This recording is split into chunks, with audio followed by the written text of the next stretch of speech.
most admirable chasers you could possibly wish to see. Hello and welcome to a special edition of the Race Hour. Of course, it is Cheltenham week. We've had Tuesday at the track. Hopefully, all of you are going great guns already. No Gary Connolly today. It's Dean Ryan with Diarmuid Nolan. Diarmuid, hi. You forgot my name there for a second. I'm all good, Dean. How are you, buddy? Yeah, very good, very good. I'm all set for day 2 at the Cheltenham Festival. Of course, this podcast brought to you in association with Bet365 all the way through the National Hunt season on the Race Hour, home of the position pair, and of course, they've got all the Bet Builder action. And do keep an eye on the Twitter account of the Race Hour for all their special offers during the week. Now, surprise, surprise, we'll kick off with the Turners Novices Hurdle. Prices at the time of recording, of course, subject to change. No drama this end for the Nichols camp. 4-1, 5-1 King Rasco Grey. Ballyfad confirmed here, of course. Jack Kennedy, Gordon Elliott is 11-2. 13-2 Skylight Hustle, the other Elliott runner. Willie Mullins is in the gig with Patrick Mullins on board sober at 15-2. So it's a little bit short, but was a good flat nag. 12-1 by them, likes of Active Innocence and Sortudo. For the Turners, Diarmuid Nolan, what do you like? I like the English 2. I don't like the Irish horses here at all. Okay, so no drama in this end. Ballyfad goes further right than Nigel Farage, and then you've got like Please don't get in your vote. and then you've got like Skylight Hustle. Yeah. Was thumped by Talk the Talk. Jack Kennedy tried to say afterwards he thought the Skylight Hustle was going to win that race. Not a hope at all. King Rasco Grey had that race at Leopardstown, completely followed his lap and he still couldn't win it. So no, not on the Irish at all. Have it between No Drama this end and Active Innocence. No Drama this end has been brilliant. My only issue with him is he's looked really at home on bad ground this winter. And I know last time the ground wasn't desperate, but that was probably his least convincing performance. He ran quite well at Cheltenham as well in lesser races, but this is going to be as quick as Cheltenham will let it get. Yeah. And Active Innocence has won on basically good ground at Kempton, has been really, really strong. I like this horse. I've been on him all year. I'm on him a bigger. That might have biased me here, but I think the Sydney Banks is exact race that Nicky used for Shishkin. He won this race last time, won it very well. Time before that at Newbury, I firmly believe that Newbury run is why he's as big as he is, but he lost to a horse called Manila Yoga, and he tried to give that horse £20 that day. Like, that's serious trip. I'm trying to do that. He's a really good animal. They thought he was better than Old Park Star. I think Old Park Star is an absolute machine. So by right here, I think this lad is excellent. And I just think at the prices from an each-way point of view for kind of what he's achieved, he's a very, very big price. In case it makes you look a little bit silly, we don't know the results, Supreme. No, we are recording this on Monday. It's very important. Yeah. Active Innocence, okay, 12-1, 4-1, No Drama this end. You know, it's a race I really struggled with. I'd be tempted to back sober at a decent price. I don't think 15-2 is a decent price. I do hope No Drama this end wins. That's what I hope. If that happens, I'll be happy enough. Whether I'm financially involved in that depend on the day. 4-1 currently with Bet365. One thing first, it's some race, the field size and everything else. It's really drawn there. It's just really good. Yeah. I think they made the right choice with Ballyfad, of course, that'll be seen, depending on how well it goes. No Drama this end, 4-1. I think it's a fair price as the jolly there. Okay, the Brown Advisory and the old RSA, of course. Romeo Coolio is currently the 4-1 favourite. Final Demand at 9-2. Kate is at 5-1. Cocktail Divin 2 for Henry de Bromedinier, 15-2 for that one. Wendigo 15-2, 9-1 the Big Westerner. Kit Spool is 12-1 on Oscar's brother and Western Fold. And then we are down to the likes of Salver and stuff, 25-1. If you do fancy an outsider in here, you're getting some very good prices. They made the switch or the decision finally with Romeo Coolio to go to Cheltenham and come for the longer race. I already know the horse you're going to take. So does everyone who watches the race, Howard. Are you still all in with the Big Westerner? Yeah, do you know, ignorance and stubbornness are two great traits, particularly in horse racing, and I am as ignorant and as stubborn as they come. Yeah. And I'm just starting to think that like the jockey has deserted her, but I'm not going to desert her. Look, I also think Dean, the ground. Mikey Collins is good though, isn't Mikey Collins is excellent. He rode her last time as well. Yeah. The one thing is though, Dean, I think about ground as well is that it's a little tiny bit overplayed now from what we've seen from her. Her run behind Jimmy Desai was on soft/yielding. Last year, Cheltenham was good to soft and chased home Jasmine DeVoe. She handled it absolutely fine. Hell of a race, but just want to paint this out just in case I look like an absolute genius afterwards. How I see this working out from a pace point of view is Romeo Coolio and Cocktail Divin jump 2 out and kick together. They're going to have too much speed for the Big Westerner and Wendigo. And then them two are going to be the two closing, a la Champ when he broke my heart that time.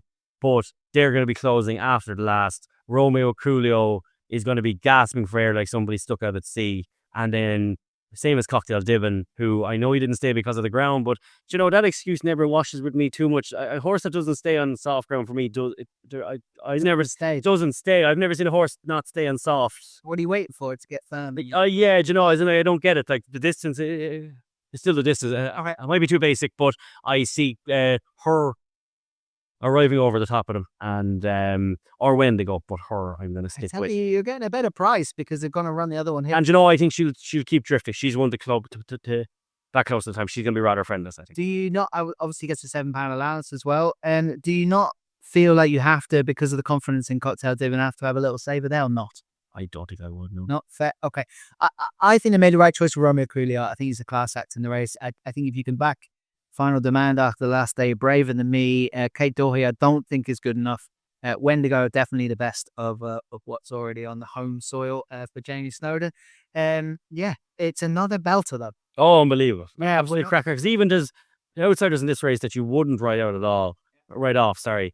Absolutely cracking affair. Really, really good affair. Belter. Wembley's not a day for big stakes. Definitely not. No, but Just isn't. certainly a fun sporting card this. Yeah. Romeo Crulio for me will be my pick, I think, on the day for sure. And the big Westerner, Diarmuid Nolan's told you all about it all year. Okay, let's move on to what was the Coral now? The BetMGM Cup. We've got Stormheart here at 11-2, Katir at 13-2, Kopek Demi at 7-1.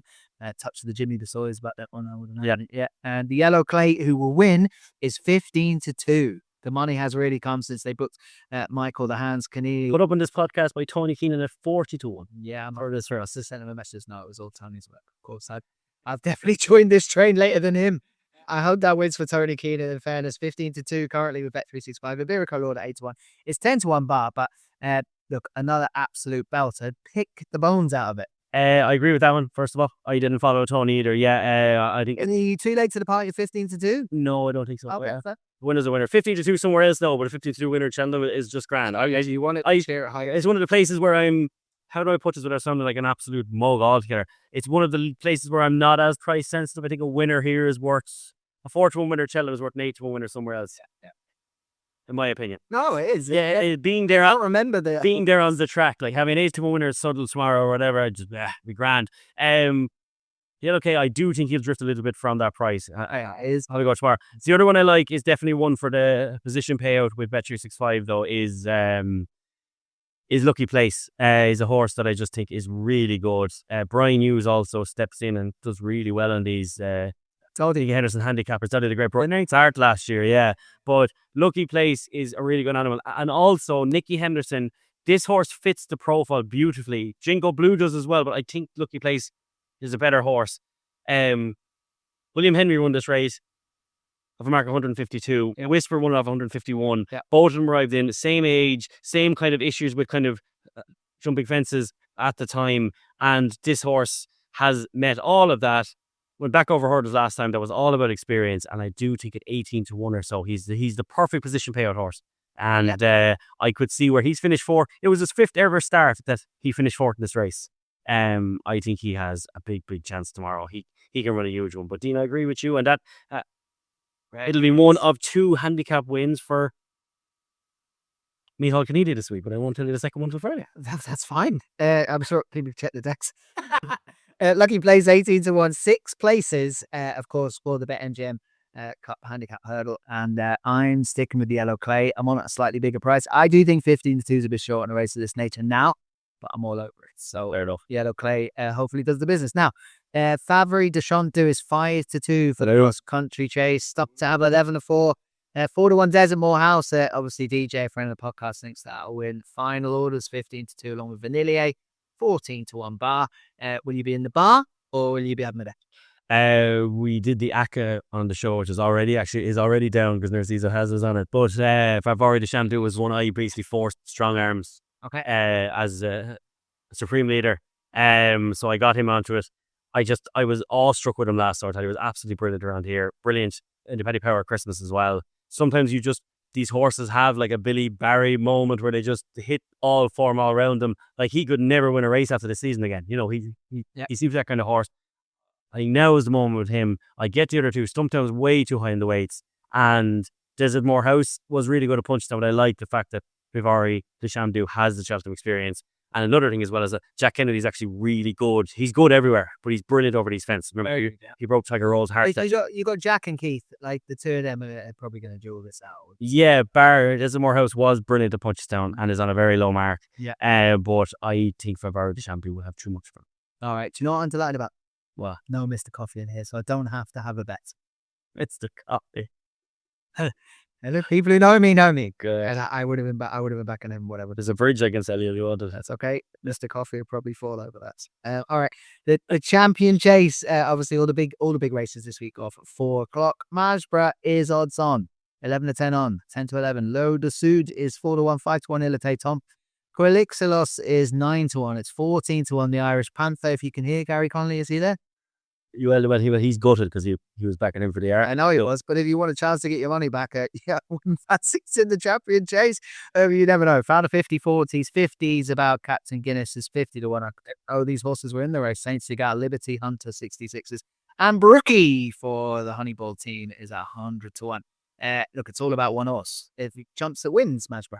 Yes, actually, that's fair, but he won't, and he doesn't. Oh, fair enough. He jumped around Leopardstown really well, yeah. But that race couldn't have worked out better for him. Solness blew the head off himself. He's not. And Marie Nationale, no hair. Unfortunately, yeah, but both of them didn't run their races. He had a complete freebie up in front. He jumped really well, but there was nothing pestering him.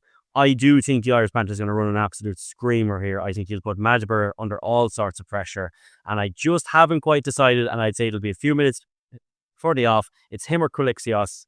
I really like both of them for it because they're both similar profiles. They're both going to go together. I have an awful feeling they're going to go and they're not going to come back to the field. Okay. And I think Majbra will hit that pesky second last like he did last year, and these two lads could be gone. So maybe a reverse forecast. Again, they're both ones probably for the old Bet365 position payout, I would say. Fair enough. A few boosts on those, and on 365, Quilixios is that one. So you might get a little bit of extra dough for your buck there. Really, the money has come for him, hasn't it? Like, this is his first run of the season. It's wild the price he is now. It's absolutely no chance, Demo, so it doesn't matter. Who are you backing? You should be fine. I think Majbra win, and I don't really punt at those odds. Yeah, that's fair. So I'll probably just be skipping the race, but I do think Majbra win. Shock horror. Okay, move on to the Grand Annual. Be aware, plot and another plot from the Skelton, 6 to 1. Loads of seconds to its name, of course. 7 to 1 in the pocket. Come out from left field. This one is suddenly back in favour. Henry de Bromhead, Mark Walsh. Vanderpool is at 7s. Jazzy Matty, last year's winner, is at 8s. Ryan's Rocket is at 8 to 1. Big preview talking horse. Ballysack's Hank at 10s, along with Release the Pieces. 14 to 1 bar. I didn't want to say the name because it's a drag girl. Good luck with that one. And okay. Adrian. Thanks for that. Grand. I don't want to be impediment.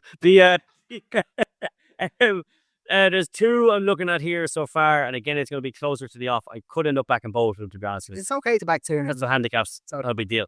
The first one that I kind of like, I do like in the pocket. I think horses that are dropping down from a grade like this is a horse that they fancied for an Arkle, and he won really well in his debut. It was Missy for loads of things. Mr. Caesar. I know, but eventually the look at Percival. Like Outlaw, they just tend to get it together at some point. It looked like a Leopardstown. He was firmly on the way back. And it looked like a Leopardstown to me that they were happy enough to give him that experience and go again. He doesn't have massive mileage on him. He's one I'm warming towards is Keaton, his brother Ian Dunn, who is a fine trainer. And Break My Soul, she's a really good mare. She handled this ground excellently. We were running a blinder behind Lossiemouth at the Aintree Festival last year. She won first time out of her fences. She jumps really well, was kind of sided high enough. But something like this, it does just feel to me like that these Irish mares are in such a competitive field back in Ireland that when they get out of them and into handicaps, they can run absolute blindness. And I think Mascada won this, or was it the other race? It was this, wasn't it? The plate maybe. But I think, yeah, she's a really big price. I like her an awful lot. So I could end up backing them both. Break My Soul at the moment is my preferred option. 16 to 1, Break My Soul. They go on 5 places on Bet365. In the pocket is 7 to 1, which seems very short, I think, to myself. I have to say, though, I'm really struggling to find a solid bet in here, Debo. I don't think I have one yet. And so No, the handicaps I've noticed this year, there's not as many grade 1 horses dropping, old lads dropping into them or anything. Yeah. There's not the easy catch-me's that there kind of was once upon a time. Jazzy Matty, obviously. Lars Abbey just Skelton. You could end up just deserting all logic of following Skelton in these handicaps. You could just be right with BOA. You're not going to get paid too much though at 6-1, and that's across the border shorty enough. All right, the champion bumper. Normally, I pay very little attention to this. I did actually have a bet in it last year and it ended up being an runner, so I paid very little attention to it again. What do we fancy for the champion bumper this year? The only one is that there's an awful lot of talk about the Mourne Rambler. An awful lot of talk about him. Colin Keane is booked. Yes, very interesting. And Noel Meade, Noel Meade's having a good time of it. He was lucky with Blake at the weekend, but his horses have come well all season. Noel Meade's a really good flat trainer as well. And Colin Keane rides a good bit for him. Colin Keane's just is some booking. Yeah. And I just, there's an awful lot of talk about him. Again, was put onto him basically by Tony Keenan. But that money coming for a Noel Meade horse at Cheltenham, he doesn't send many, but when they do tend to kind of run well here. So he'd be one that I'd be very interested in. 9-1, 4 places. I can see Bet365 are boosting the Irish Avatar on the day. It's 7-1 currently, the Irish Avatar. Love Sign Danu is your favourite. 9-2, of course. Patrick Mullins, Willie Mullins, no shock. They're Keeping Company is what came out on top of the Cheltenham Brain. Check that out on Gambling.com. That would be another winner for Gordon Elliott with Jack Kennedy able to steer that one home. Yeah, I don't have a fancy, but I'd be tempted to back Colin Keane just because Colin Keane and it's the bumper there, but it's not the greatest logic you need going into the Cheltenham Festival and Fairs. Depends how my day is going, and hopefully your day is going well as well. And you luck out in the bumper. Okay, best bet on the day for you it's going to be the Big Westerner, is it? Oh, well, like financially, will I win the most offer? But I couldn't tell someone that that's the one that I'd be, the way the ground has gone. It's very much an each way kind of day for me. If I had to pick one horse who I thought will win, it's Favori de Chamdou, weirdly enough, for that race. But this is okay. If there was a best bet from price and everything else, would be Active Innocence. I think he's criminally overpriced. Okay. Well, it's the Yellow Clay for me. Hopefully you've had a good Tuesday. You're looking forward to Wednesday. You get a few winners. We'll be back for Thursday and Friday, of course, on this 4-day marathon at Cheltenham. On the race hour, Diarmuid Nolan, Dean Ryan, brought to you by Bet365 and Gambling.com. Be lucky. 2 of the most admirable chasers you could possibly wish to see.